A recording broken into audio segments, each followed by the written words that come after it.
Hi, I'm Eric Bushman. If you've been listening this week to our new series, The Final Countdown, which is basically a look back at the retiring space shuttle and a look ahead at kind of an uncertain future in manned spaceflight, then hopefully you might enjoy this. A few weeks ago, we were toured around some of the places where they service and they launch the space shuttle down at Kennedy Space Center. So thank you very much to Pat Christian, to Sandy Shaheen, and to Candria Thomas, who took us on these various tours. So ladies and gentlemen, here is Kennedy Space Center.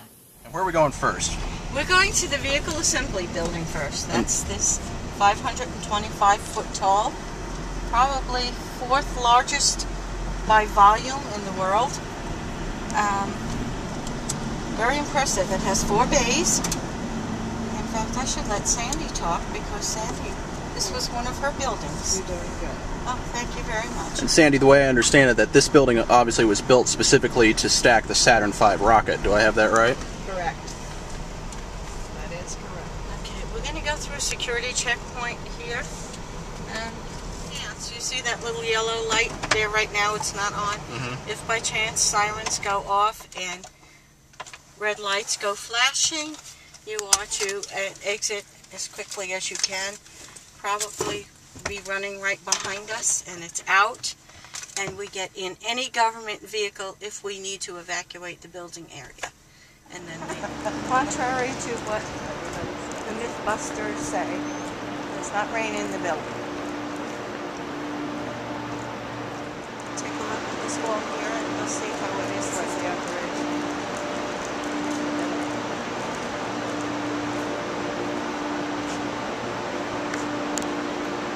And all this takes place right here. Outside. So if you're interested in 525 feet straight up, there you go. More than 50 stories. I think what they were trying to tell us is the way the normal story would be 10 feet. Here it's a little bit different. I'm not sure if it's 12 or something. And here is the Space Shuttle Atlantis. Stacked, the final space shuttle to be stacked for launch. This is the STS-135 flight vehicle that will take the space shuttle program on its final flight. Scheduled for launch in July, it will be rolled out of the Vehicle Assembly Building on June 1st.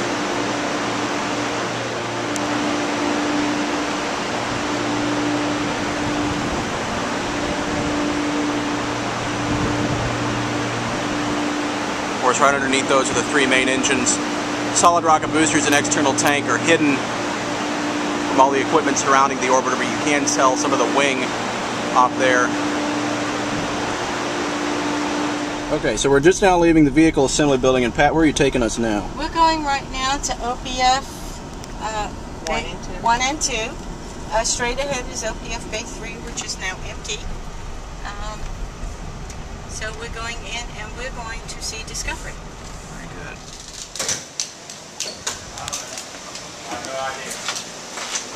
Hey. Hello, how are you? Oh, wonderful. How are you doing? Good. We can go underneath.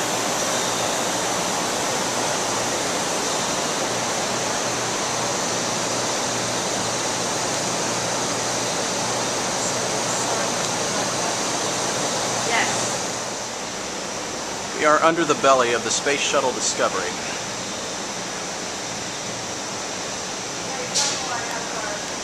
There's the nose wheel. Coming back around to the main landing gear back here. These right here, these are the external tank fuel doors. This is how the external tank fuels the shuttle's main engines. Comes down a feed line and it goes right into these 2 doors. Then of course these doors close after the shuttle reaches orbit. After the tank separates, about 9 minutes into flight.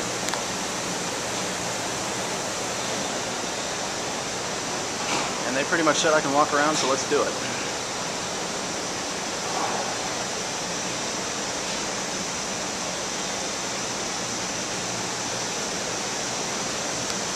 Of course, this is the space shuttle that will be in the Smithsonian. This shuttle will not fly again. It made its last flight in February and March of 2011.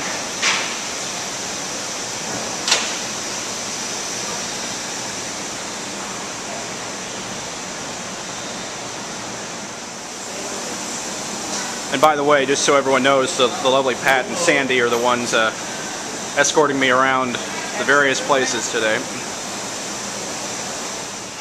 Okay, now that is the Launch Control Center right there. That is where all the key engineers, the launch director, public affairs are for each shuttle launch, and also were for the Apollo launches of the Saturn V. Of course, we're right again on the other side of the vehicle assembly building. And then here's one of the greatest stories of all. This tower is complete. It was built specifically for the Constellation program, and after this tower was complete, the program was canceled. This tower is literally sitting here now for no reason. Now, we're getting a little bit of a treat out of luck.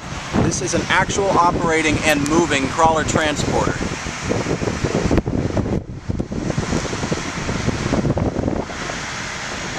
Moving at a tortoise-like 1 mile per hour.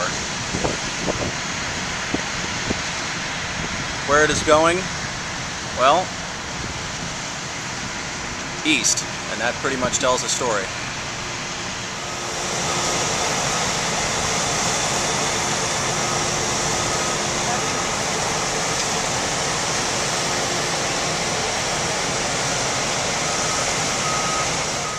Standing now on the official crawlway, and right up here, Launch Pad 39A. This is not the place you want to be when a shuttle lifts off. Someone once told me if you are closer than 800 feet, if the flame doesn't kill you, the acoustical vibration will turn your organs into liquid and you will collapse and be dead before you hit the ground. That is propellant. And 39B, or at least what's left of it, is over here. You see the cranes, they are removing it. But this is the launch pad that in July Atlantis will fly from, and the shuttle program after Atlantis returns will be over. And of course the vehicle assembly building where we came from 3 miles back that way. This is the Atlantic Ocean. And back here where we just came from is the back end of Launch Pad 39A. I'm going to walk around the vehicle here. Of course, a vehicle assembly building. And then this, what is left of Launch Pad 39B.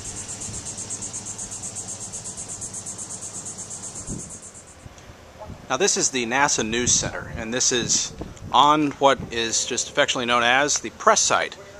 Of course, you see the vehicle assembly building right there, and then over here is one of the more well-known sites in this area. And we'll take you over there now.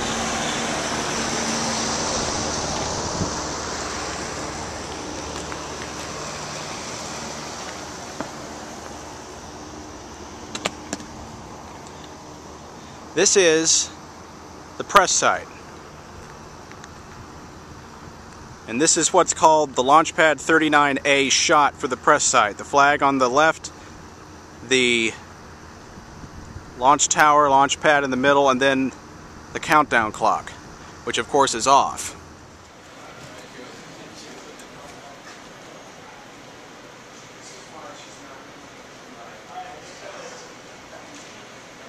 This.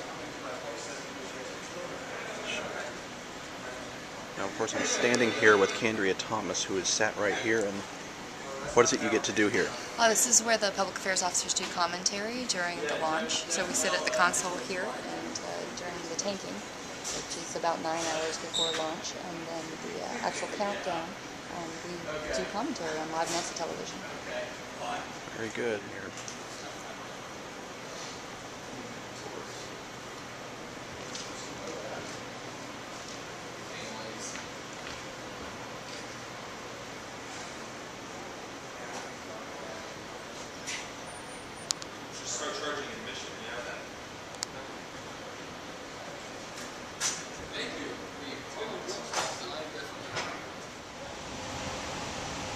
Alright, now we were in the launch firing room where a majority of the launches today occurred. This is history. One of the old firing rooms. It's firing room what? This is 3. three. A little bit different consoles. Public affairs right there.